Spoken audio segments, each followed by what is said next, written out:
Student housing is such a unique industry. The more unique an industry is, the more important it is for that industry to have a resource and a platform to share ideas and data, to determine best practices, and a platform to simply promote networking among the professionals in that industry.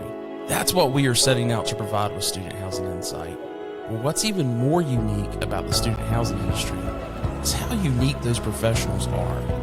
They want to make a positive impact on the students and the university communities they serve. They understand they have an opportunity to touch the future. They come to work every day looking for ways to make that future bright. If you're one of those people, come be a part of Student Housing Insight.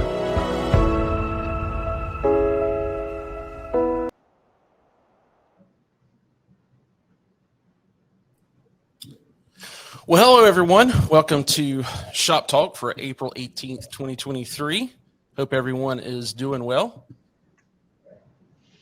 David, can you hear me okay? I can. Fantastic. So, guys, again, welcome to ShopTalk for April 23.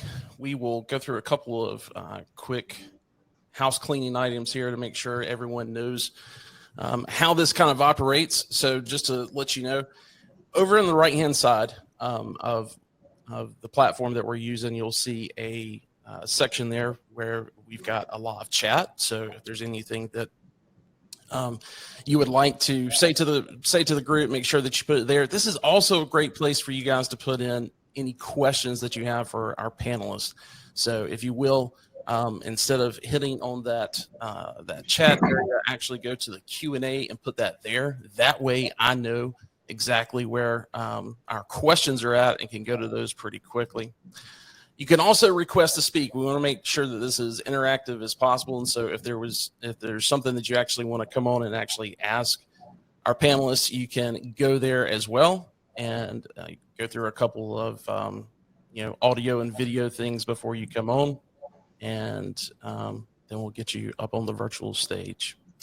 Well, guys, again, I think I didn't mention, my name's Wesley Dees. I'm the CEO of Student Housing Insight. Student Housing Insight is a platform for student housing professionals, specifically off-campus student housing professionals, to network and gain insights about the industry. And joining me today, we've got David Borzos with the National Multi-Housing Council. David, I think you've got a couple of updates for us today. Yeah, it looks like there was a couple on here. First off, it was great to see you last month at Interface in Austin, as well as probably a lot of people online here. That it was. I think thematically we've talked about this for months, that it's really hard to pass legislation in Washington right now. So what we're getting from the regulators is all kinds of new regulations and rules. So some of this is updates, some of this is new. And I always kind of curate a little bit to ensure it's things that I'm bringing up here would have an impact on student housing. And so with that in mind, I'll start going down this list. So probably a lot of you have seen, and clearly, hopefully you're not watching Washington as closely as we do here, but Kevin McCarthy, who's the Speaker of the House, is kind of holding the debt ceiling at ransom and threatening to not approve that. And this is really kind of every year the United States has to go through an approval process for how much debt it can take on. And one of the things that they're going through right now is they need to increase it.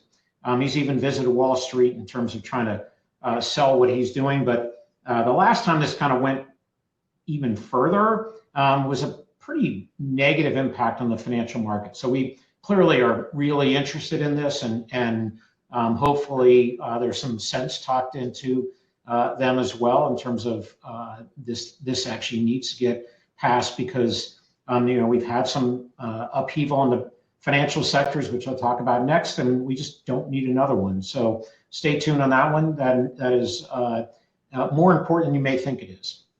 So speaking of financial sectors, the banking sector certainly went through a challenge.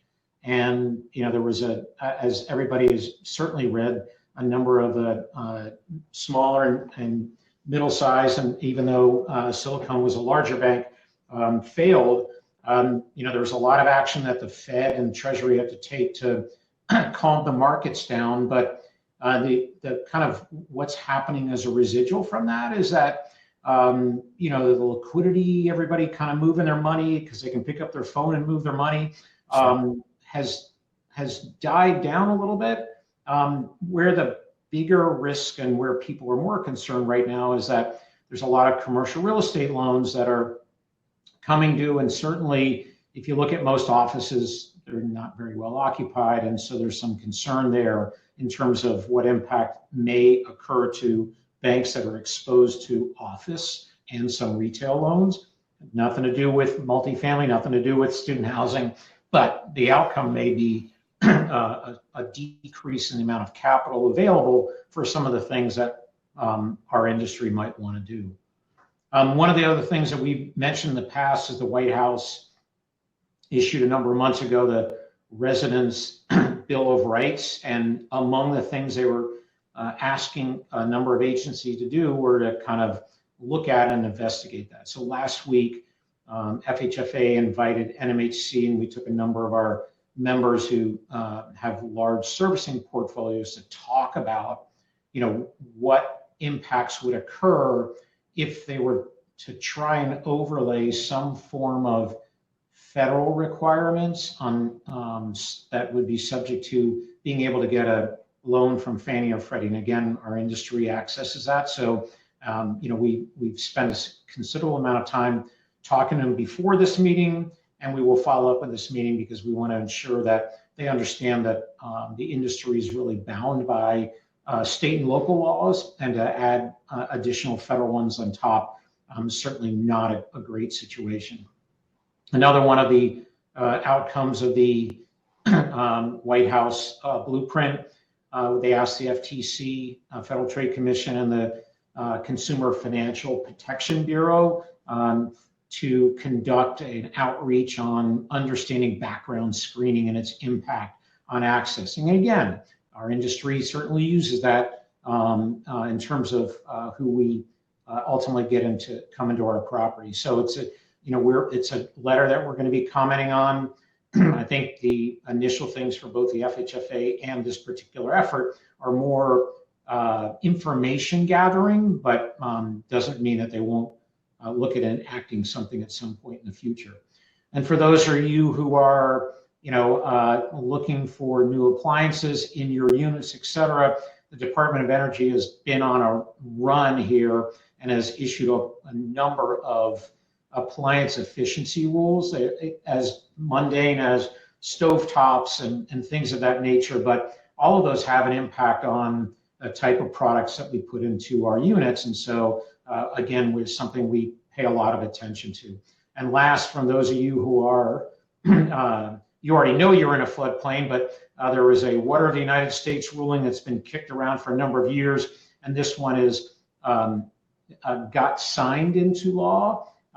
Congress had passed it, and the White House signed on to it, and we, along with a number of other organizations, filed a suit against the Department of Energy, and we 3 days ago got an injunction by a judge to stop implementation of WOTUS, and this would have a pretty far-reaching impact, such as, if you're building a property and you put in one of these drainage ponds, that drainage pond would qualify for Water as United States. So pretty far-reaching and pretty negative impact. So with that in mind, I'm going to step out and let you guys hear more about kind of market updates.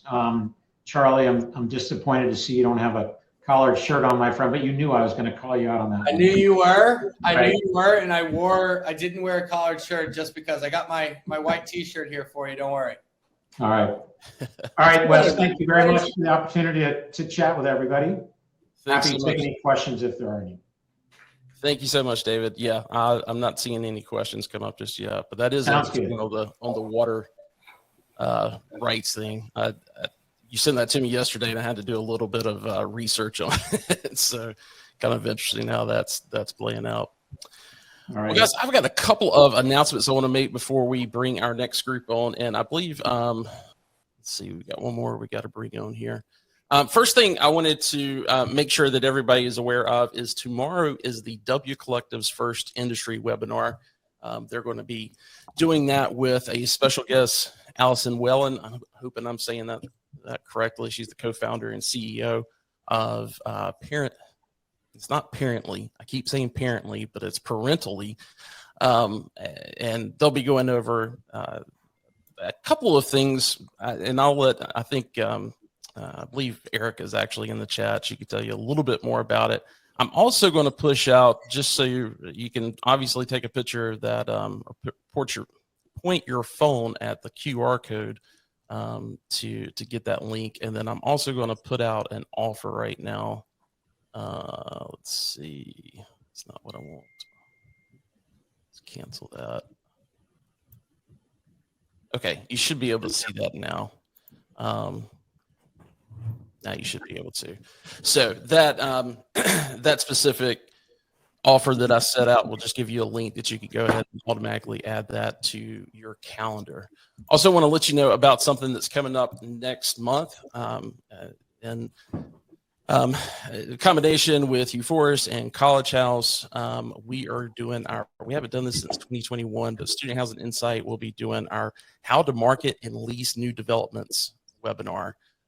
This is a fantastic webinar. Like I said, the last time we did it was in 2021, and it's really geared to folks that are looking to work on a new dev, or maybe you're in a position where maybe next year you're going to have to start working on a new dev, and what is that like? I was kind of amazed at how many folks in our industry have not worked on a new dev, and so we wanted to create something that kind of gave them a little bit of insight into what that timeline looks like, and everything else, so they can kind of get started on the right foot. Part of that is also a review of the new report that just came out from UForest, and that is basically hitting on everything. They've surveyed, I believe it was a total of 500 students across the country, and really trying to find out what they want when it comes to amenities and how they want to be communicated to. So we'll go over that information as well. Well, guys, we've got a pretty standout crew here that I want to have them introduce themselves. Charlie, if you will, I'll go ahead and kind of hand things off to you, and or actually, let's take that back. I'll let those guys introduce themselves first. Okay, Wes, you want me to go first? Yeah, go ahead. Yeah, sure. Hi, so I'm Tyler Perlmutter, CEO of Pinecrest. I've been with Pinecrest for 9 years. We currently don't have any properties in our portfolio. We sold a portfolio of 5 properties last year. We have 2 projects under development. We have a project delivering in 2024, and then we have another project delivering in 2026. I'll pass it on to Chris Ann.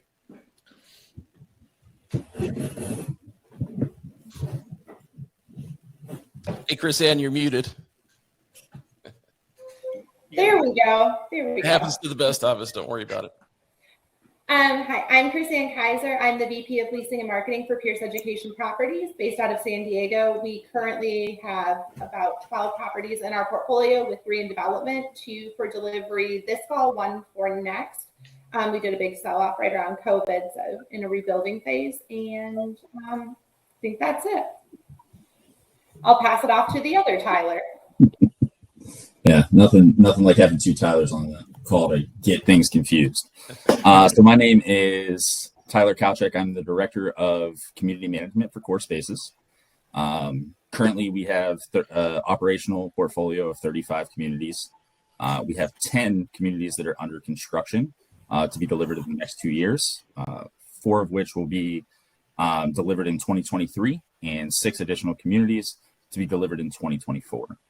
This past year, we had 4 deliveries that are currently in that operational portfolio. Great. Well, if for those of you in the audience, if you haven't figured it out by now, this is kind of our developer edition of the College House Weekly Report. Charlie and I talked a little bit about some things that were going on this month and kind of the timeline with everything. We're like, really need to get some development firms, and so we wanted to obviously bring Tyler from Pinecrest in to talk a little bit about how this leasing season is impacting things with deal flow and just what he's seeing out there in the market. Then obviously with Chris Ann and Tyler, we wanted to talk a little bit about marketing and operations when it comes to new dev and how this leasing season's going. So, Charlie, with that being said, I'll hand it off to you for a proper introduction now. Yes. Hello, everybody. Great seeing many of you in Austin the other week. If Rich or anyone from Student Housing Business on here, tip of the cap. Great event as always. But yes, so for our developer focused shop talk this week, we have three great guests here. Work with all of them, and we're gonna dive into things more so from a standpoint of, I'm not going to run you through the spreadsheet, tell you everything's great, because it still is. Fundamentally, rates are still up. I will say, Wes, if you go to the next slide there, that the floor plan level pre-lease, I guess one more actually, year over year, floor plan level pre-lease from a national perspective, I guess last year is catching up. That's no surprise given what we're hearing in the later leasing cycle. We're still ahead roughly about 7%.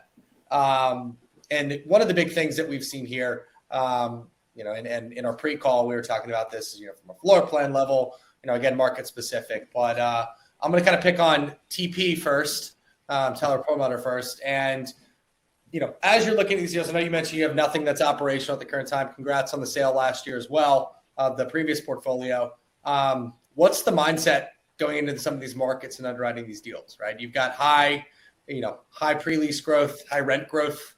If someone's throwing you a site in Knoxville, Tennessee, or West Lafayette, or Tempe, Arizona, what's that mindset as you're looking at that from an underwriting standpoint, and also from a planning perspective over the next couple of years as it relates to rent growth, low supply, everything in between?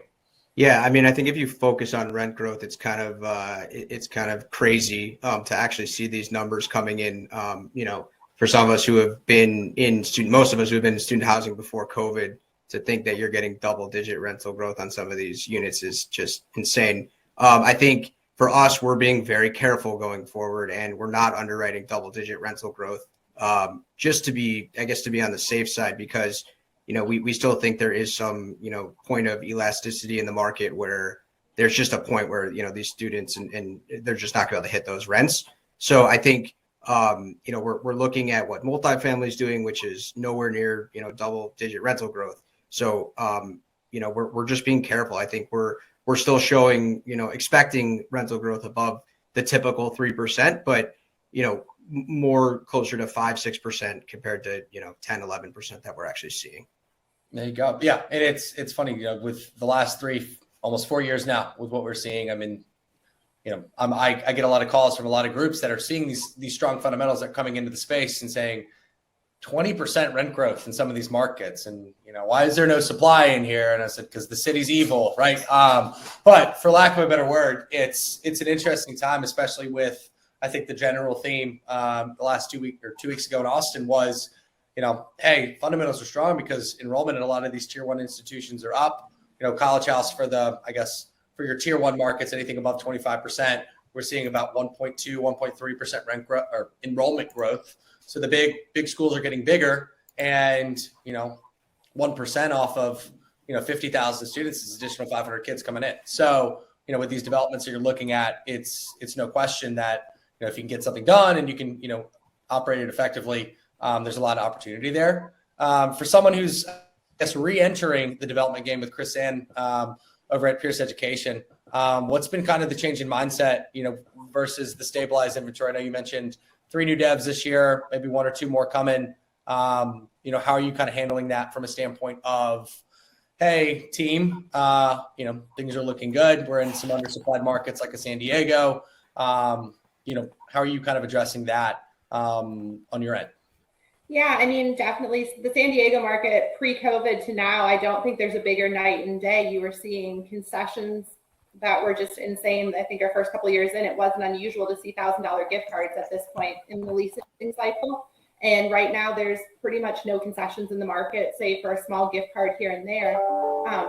And then even looking at the different floor plans that you're seeing up on the screen now, it's very interesting what has become the hot floor plan. At our one new development in San Diego, 3 bedrooms flew off the shelves. It used to be the redheaded stepchild of the floor plans. No one wanted that third wheel in their apartment, but price point and availability wise, it's really become a hot button for us at a lot of properties this year. So that's been a big thing. And then also, marketing has changed. COVID has changed it permanently. And I think our spends are down. Digital marketing, organic marketing is up. And I hope that continues to be a trend. I know at Interface a week ago, I talked to someone who has another new dev in San Diego. They're not even planning to build a physical office. They will be completely doing a virtual lease up for the property. So I think that's a big change we're starting to see too. People are feeling confident in the numbers and they're not feeling the need to throw crazy money at things. That's interesting. And Wes, jump on over to the floor plan level, please, because I want to ask TK a question as it relates to something Chris Ann just said. So, Tyler, as it relates to, I know you mentioned you got 3 delivering this year, 6 next year, more so on that stabilized inventory with a lot of the new Class A stuff that Core's built over the last couple of years. What's kind of the messaging to those teams as a lot of your communities may be full, or you saw that double-digit rent growth? Like, what is the the general census on the communication to the on-site teams, given the fact that next year is a little I wouldn't say suspect, right? You may not see 15, 16% in some of these markets, but thankfully Tyler is still underwriting rent growth, which gives me some support on my we're going to see somewhere in that 5 to 8 range. But really kind of want to dive into what you're seeing on the community standpoint from that stabilized inventory versus more so the new dev side for those newer properties that may have that higher price per bed.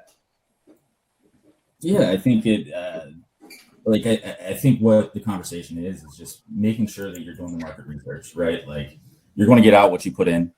So making sure that we're doing the research in the market, knowing what new supply is there. We have a great group of community managers that are providing us with great insight, right? You can't be everywhere all the time. So we have a team of people at the site level that are providing the information back to us in terms of what's happening in each one of those markets. And then we also have like a great group that works for our sales team. They're taking that information, they're crunching the data, and they're working hand in hand with our operations team to really make sure that we're hitting the mark. So, right, like, it's just making sure that we have the information on the front end so that we can plan appropriately as we move forward. Mm-hmm. And I know you mentioned you were looking at, last week or so was kind of your budget and rate planning over at Core.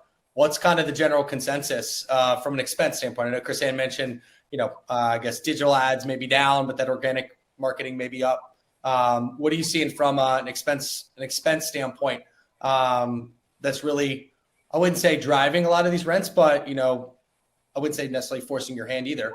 But really part of the conversation is relates to, hey, where are rents going to be next year to make sure that NOI number stays pretty regulated with those costs. Yeah, on the expense side, right? Like, I've been having conversations with community managers, regional managers, asset management, and like a lot of the conversations we're having is correlating it back to like what we all see every day. Like, whenever you walk into the grocery store, I know the big point is price of eggs are up, but it's really everything across the board, right? It's the milk, the cheese, the bread, along with the eggs, and that's what we're seeing from an expense standpoint, right? Regardless of what individual space we're looking at, whether it be marketing, whether it be R&M, utilities, we're just seeing an increase in terms of the expenses across the board. I think probably where we're seeing the most impact is in R&M and turn, because I think you're stacking a couple things there, right? Like, most R&M and turn, you're seeing both the amount that a vendor has to keep on payroll in order to provide the service or the product, as well as the increase in the supply. So I think what we're seeing is probably the biggest impact from a repairs and maintenance or turn cost standpoint. but we're really seeing it across the board. Mm-hmm. And Chris Ann, I know there's a lot of the projects in the Pierce portfolio are larger. Athens almost 1,000 beds, and Michigan State might as well have the whole market. What does that look like internally your end? Are you seeing similar things, or is it kind of a different kind of conversation given kind of a different kind of product type? I think we're seeing the same things. I mean, one of the best examples is we've done a lot of renovations over the past few years at our same store properties, and the renovations we were doing 2 years ago, there's a 30% cost increase. So when we're looking at rates and what we need to do to underwrite those renovations, those upgrades, it's a whole new ball game. I mean, you can't wait to sign the contract because the prices might go up the next day. And we're hoping they go down, even with new development, lumber futures, crazy stuff like that. Like, everything has a cost, and it doesn't look like they're coming down anytime soon. At least, Tyler, you're right. When I go to the grocery store, I cringe a little bit when I'm going through the checkout line now. I heard some people were painting Easter rocks instead of doing Easter eggs this year. So I think that tells you everything you need to know about prices at the moment. Yeah. Interesting times for sure. And for someone who's, assessing new opportunities, and I know Tyler's got a couple deals that are set to deliver in 2 different markets, but, cost, especially on the development side, is probably one of the biggest contributors to that lack of supply. I think this year we had 39,293 beds delivering. Next year, somewhere in that 32,000 range, plus or minus, and then 25, again, at this point, if they're still going to pencil, somewhere around that 35 to 36,000 bed range. What's kind of your biggest, contributing factor outside of land cost, but what are you seeing really kind of skyrocket on the development side, Tyler? I think, it's so we're looking at the development side, but we're also looking at it once we go operational, and we're kind of looking at the entire investment. So I think one thing that we're really looking at worst case scenario for is things like taxes, insurance, and really across the board when we're doing our underwriting, we're trying to get as accurate data of what's happened in the market, and then we're putting some pretty intense growth rates on them. And I mean, quite frankly, we are passing on a lot more deals, and it's a bummer, but at the same time, it's probably for the better to pass on deals that we think we're being realistic on the operations and the costs, than get into deals just to make them pencil. So it's definitely difficult, and I think directly related to costs, whatever numbers we're seeing, we're adding a cushion on top of that just to be sure. So ultimately, you're seeing a lot of deals not pencil. Yeah. And that's been kind of the trend. Anything that you underwrote 2 years ago that, you may be planning on today, modern era, as Chris mentioned, there's 30% increase. I mean, that's your cut there. So, in Wes, I'll actually kick a question over to you, on the asset management side. And, I know with a lot of the clients that you're working with in, across the Southeast, even on the new dev side, what's been kind of the general theme there? As I wouldn't say necessarily related to costs, but more so kind of that planning phase as the industry continues to kind of hum along from a fundamentals perspective. Yeah, I mean, from the little bit of asset management, everything's obviously being questioned. But what I'm hearing from others is really kind of the same thing. They're going back and analyzing a lot of things that they've never analyzed before. One of the things, and Tyler Kao, that kind of talked about this a little bit. Kind of that ratio, that expense to income ratio between 2s and 4s. It seems right now that we've got an issue with, or not an issue, but the 4s are gaining so much more from a rent increase standpoint that what we were used to dealing with when it came to those 4 bedrooms is there's so much wear and tear and just overall maintenance that is actually higher per unit and compared to those 2 bedrooms. And it was one of those things where you had to really think about how you were managing a 4-bedroom versus a 2-bedroom. And now, I mean, based on some of the numbers I was running, Charlie, between January and your numbers in January and this current one, we've kind of had a flip flop on that. And go to that rent growth slide on the deck here. I think it's about 2 or 3 ahead as it relates to the year-over-year numbers on the floor plans. I mean, for the sake of the conversation, I mean, we're seeing, the 2 bedrooms, I think at its peak was probably closer to that, 10% mark where, from a floor plan level leasing velocity standpoint, they're probably in a similar range of that 5% range from the 2 bedrooms. So still a popular unit type and a large unit type as it relates to concentration across the space. But I mean, much easier to bring a rate up from 729 to 814 than 929 to 970. But still, as you look at some of those costs and as you look at, an HVAC system in a 2 versus a 4, there's a lot more costs associated there, which I think is one of the contributing factors. But additionally, as you look at kind of a product type perspective as well, there's a lot more of those vintage 2s and 4s that exist that made, the 5s, the 6s, and even some of those 3s. So it's definitely, kind of a product type vintage kind of conversation, but also, even with some of the newer stuff, as TK mentioned, they're still understanding what that means in some of these Class A properties as well. Yeah, I actually broke down the numbers between January and in this most recent report.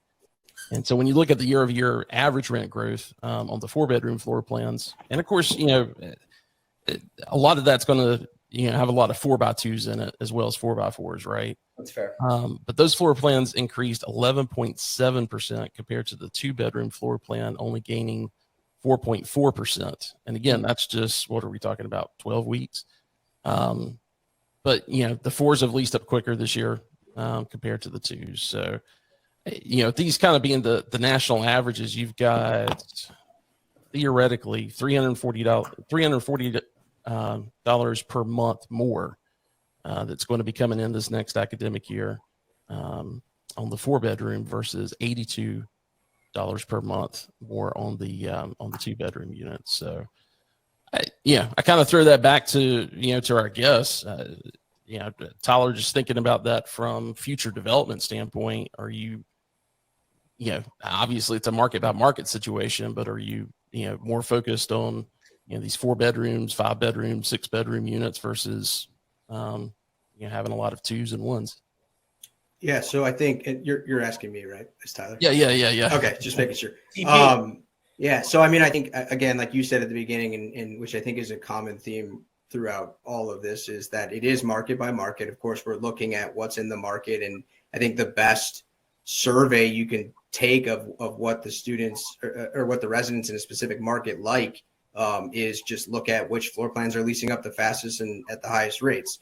But when you look at this, no doubt it makes you stop and think, yes, there could be a continuing trend towards 4 bedrooms. And I know from our perspective, we've always looked at more units is, it's less kitchens you have to build, less washer dryers and things like that could be shared amongst more people. So it's definitely interesting. And I get a little nervous when you get into the 5s and 6s, but I definitely could see us trying to, maximize more 4s. And, I think in College Station, that's something that we did in real time, reducing some of our 5s and 3s down to 4s. So, yeah.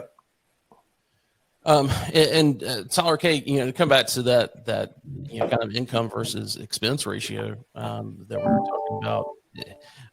What are you guys seeing throughout your portfolio? Or is that ratio kind of, and maybe that's not even something you're tracking if it's not, and off your gut feeling, but what are you seeing from a standpoint of, are the 4s and those other ones becoming, more profitable units? Yeah, and I agree. Definitely market specific, right? Like I think we have some markets where we've seen rate increases on the 2s that have probably outweighed the 4s, but across the portfolio looks very similar. I think for us, right, like whenever I was looking through the numbers and thinking about like this specifically, the 4s have always been more favorable from a ratio standpoint because of what Tyler P said is there's only 1 kitchen. There might be less than 4 bathrooms in terms of like the parity. So there's less to take care of. So Yeah, I see before- that. I see that, but at the same time, there's more people in there that's using it, Yeah. and that's the thing that I'm always kind of curious about is, because it's not just the residents, right? It's the residents and their girlfriend or boyfriend or whoever, and you start thinking about some of these kitchens in the 2 bedrooms aren't really any bigger in the 4 bedrooms, and you've got more cabinets that are opening and closing. I don't know, just to me it's one of those things where, and again, that's just kind of my logic. It's been a while since I've spent a lot of time looking at this across the industry, but yeah, and I'm not saying that you're not going to see more wear and tear or higher replacement costs in the 4 bedrooms by any stretch of the imagination. But I think even before that, like that ratio grew in terms of what we're seeing with the rate growth, I think we probably our vantage point was probably that the 4s were more economically efficient than the 2s, even with those replacement costs, even with the HVAC, the turn costs, like everything involved. So I think, like, from my perspective, the gap is just growing, right? They are becoming a little more economically efficient in terms of like how we're able to run a 4 versus a 2. Mm-hmm. I was gonna say, even along with that, Tyler, like even 3s, I think 3s have become a much more requested unit type in the last couple of years.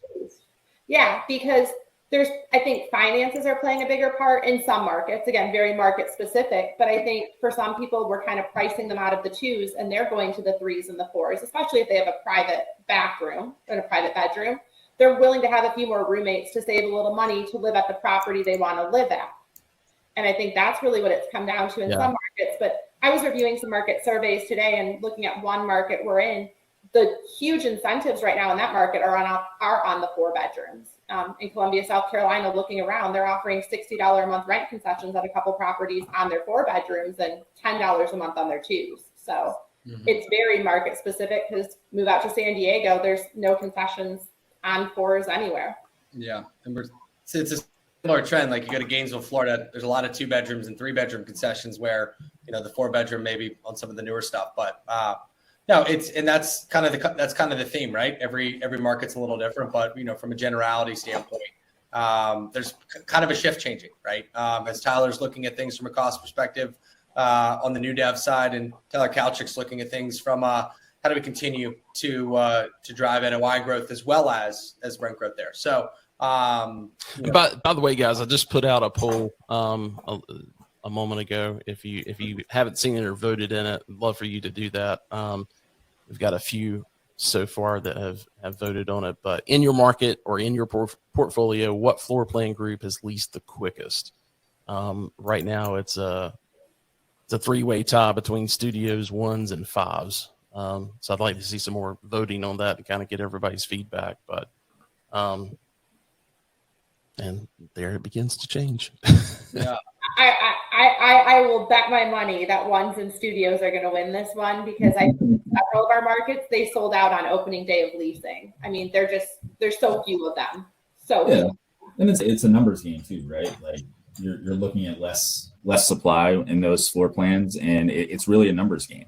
The demand's going to be driven because there's that much less supply. And even the 3 bedrooms, I mean, if you're looking at percentage pre-lease, yeah, it's probably ahead for us at a lot of markets. But if you're looking at numbers of beds signed, it's the same number of beds as we've signed in 4 bedrooms. It's just there's so much more inventory in the 4 bedrooms. Which makes sense, because it's so much easier and cheaper to develop, 4 bedrooms than all studios or 1s or 2s. Yeah. Even though I'm pretty sure most of our site teams would ask for a property of 1 bedrooms. I think they all think that would, I mean, I agree. When I was on site, I was always like, can I just have a property that's all 1s and 2s? I would have at least in a day. Yeah. So far it comes in with studios at 11%, 1 bedroom units at 55%. That's the highest. 2s and 3s, no one's voted on that. 4 bedrooms, 11%. And 5 bedrooms, 22%. So that's interesting. And I'm going to put up another poll here as well. I'd like to find out how that's happened as far as increases are concerned as well. So In your market or portfolio again, what floor plan group had the largest rental increase year over year? Actually, hold on a second. Reset that.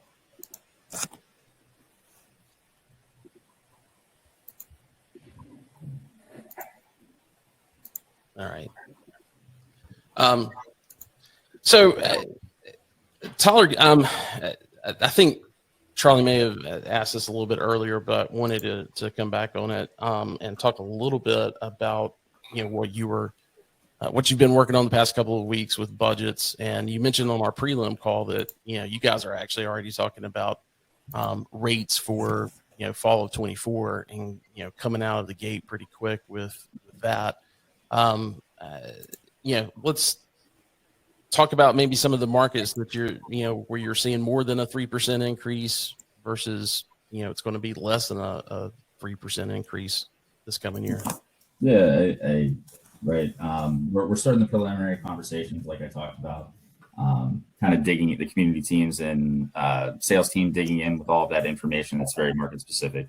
I was actually, whenever I was thinking about this question possibly coming up, I was thinking about like 2 markets, and we're definitely looking at increases for next year. I don't know if the increases we saw this year will be as sustainable when we get to the final rate plans across the board. But like a place like West Lafayette, like the supply is just so low there. The demand is so high that like Purdue just keeps growing and growing. And there's definitely a little bit of a crisis as far as the housing goes. So we expect to see, bigger increases than like the standard 3% that we talked about there for sure, up into the high single digits. And then on the flip side, right, like you have a place like College Park, Maryland, where I feel like every time you turn around, you bump into a new development in that market. So like, I think those will be a little more modest and come in like below or closer to that 3% range.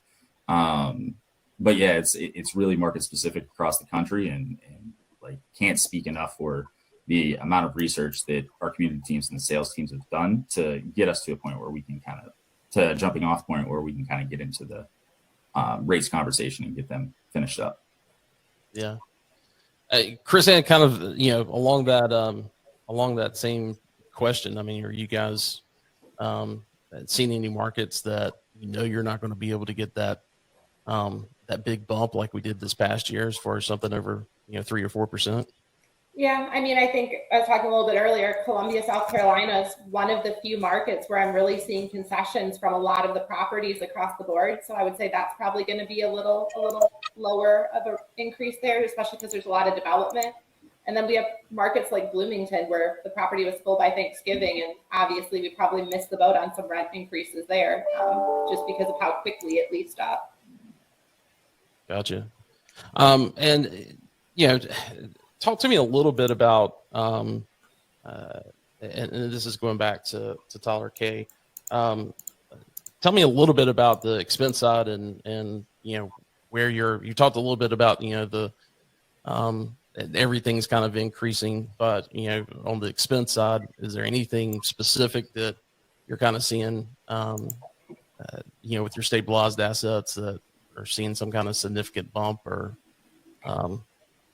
maybe you're still worried a little bit about a few things that may be unknown from an expense side?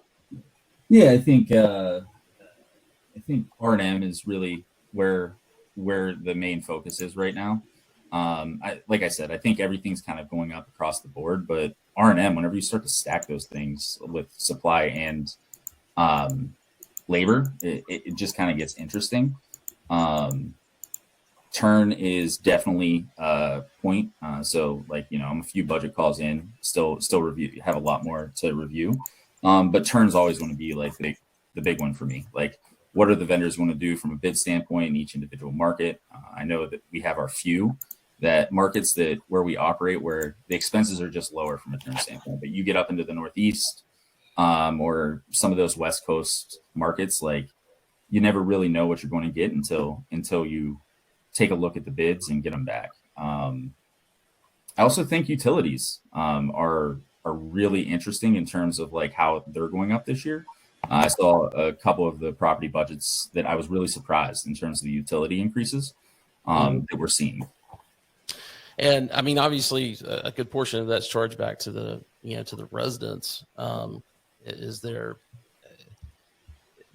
any kind of as far as like common area utilities? Are there any things that you guys are looking at doing from a sustainability standpoint to kind of counteract that? Or Barry Howard is our chief sustainability officer. He is doing some great things across the portfolio, whether it's looking at solar or wind power, finding different opportunities for some of our older buildings to be more efficient, going out and finding different partners that we can bring into the building and take a look at some of the efficiencies, whether it be in the common spaces within the units, because like both places are kind of seeing some of that in the older buildings, seeing some of those increased prices in the older buildings, and figuring out like what our investment needs to be on the front end in order to see those returns through the different projects that we might take on to make the properties more energy efficient. Gotcha. Well, hey, I just put out another poll. I wanted to find out from everybody, kind of going back to that question we talked about earlier. When are you looking at coming out with your fall rates and specifically with renewals? We talked a little bit in our preliminary call. Tyler, you said, even last year you guys came out of the gate with doing renewals. So if I've put that poll out there, I want to kind of see what everybody's thinking from that standpoint. And Chris Ann, how about you guys? Are you guys going to set up a renewal station on move-in day? I mean, it depends on the market, but there's absolutely markets where, I mean, we have people who were asking to sign 2-year leases from the start. And we haven't done that. I mean, the last time we did that, we used to have a property in Oxford, Ohio at Miami University, and people used to sign 2-year leases there. That's the only time I've ever seen that. But I mean, it's such a change from my student days when renewals started in October. You can't wait until October now. If you wait till October, you're losing people. So yeah, we're going to be set up on move-in day at a lot of our properties because people are already asking about the opportunities. Yeah. Tyler, I want to come back to you or Tyler P. I want to come back to you on a specific question that I think you started down the road with a little bit earlier on something that Charlie had asked, but with the numbers that we've seen this year, I think, in my 25, 26 year history, you see numbers like this in any specific market, the developers are just going to flood that market, right? And just go crazy. But obviously this is different because we've got all the issues with interest rates and inflation. What does it really take for you guys to greenlight a deal these days? Yeah, I mean it's very difficult. Obviously, there's certain thresholds we need to hit. But I mean it's really it just takes looking at every single expense item, every single negative income to any of our underwriting and making sure that we're really checking it. In most cases we're looking like I had mentioned on taxes. I think we got 3 different opinions, and we still ended up going with pretty much the worst case scenario just to be safe. So yeah. I think what does it take? I think it just takes. I don't think there's anything secret other than it just takes a ton of due diligence, and I would go for more than one opinion on all of your expense items, to be honest. Yeah, interesting. Charlie, anything else for our crew today? No, they did the work for me. It's great. No, I mean, I think it's the general sentiment is, next year has some positive fundamentals from a data perspective, at least. Some positive outlook on the fundamental side. Again, mitigating the costs and risks associated with the operational side is always going to be a theme. Now being a little bit more, I would say a little bit more front of mind, given the fact that things are more expensive. So, as developers come in and look at opportunities, I mean, I think that's going to be something very interesting to see specifically if this interest rate, or I guess the high interest rate environment continues to kind of persist. So, from a stabilized asset standpoint, I think there's still a lot of runway there. And, for those deals, if you can make them pencil found the right opportunity. I think there's a lot of runway there as well. So no, thanks to the guests, TK, TP, Chris Ann. You guys are great. And Wes, as always, thank you so much for herding cats, which is a lot of what this is. Get everything set up so we can all make this happen. Well, guys, I appreciate it. And let me see. Let me just make sure there are any other questions in here. Really quick on the poll, and this is the flip-flop from last year. So again, that poll was, when do you plan on start offering renewals for fall 24? 66% said that they're planning to set up a lease renewal station on move-in day. And then 4 to 6 weeks after move-in day is about 16%. And then sometime before Thanksgiving is 16%. Last year, I asked this same question, and it was probably a little bit closer to June of last year, I think, when I asked it. And it was the other way. Most people were going 4 to 6 weeks after move-in day. So now to see 66% of the people are saying that they're going to, do it on move-in day, that's pretty incredible. Well, guys, thanks so much for being part of today's panel. And I do not see any other questions other than Lance Freeman said Core is leading the pack. So, oh, Lance. All right, guys, a couple just other quick announcements. We don't have anything special as far as another topic that we're going to cover today, which is why we spent a little bit more time on the College House review. The next event or next Shop Talk is going to be Thursday, March 11th.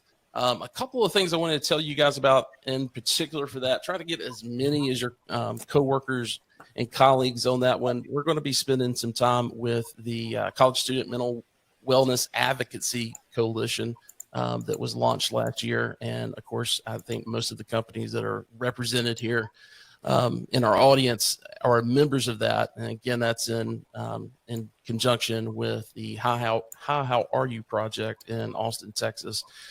We've also got another kind of partner that is coming to help us with Mental Health Awareness Month in May, and that's the JED Foundation that is obviously very tied into universities across the country. So we're going to be talking about some special things coming up for this next academic year that we're going to be doing from a mental health standpoint. So please make sure that you get all of your folks tuned into that one. Well, guys, again, I appreciate it. Thanks so much, and we'll talk to you soon. Thanks, everybody. Thanks. Bye. Bye.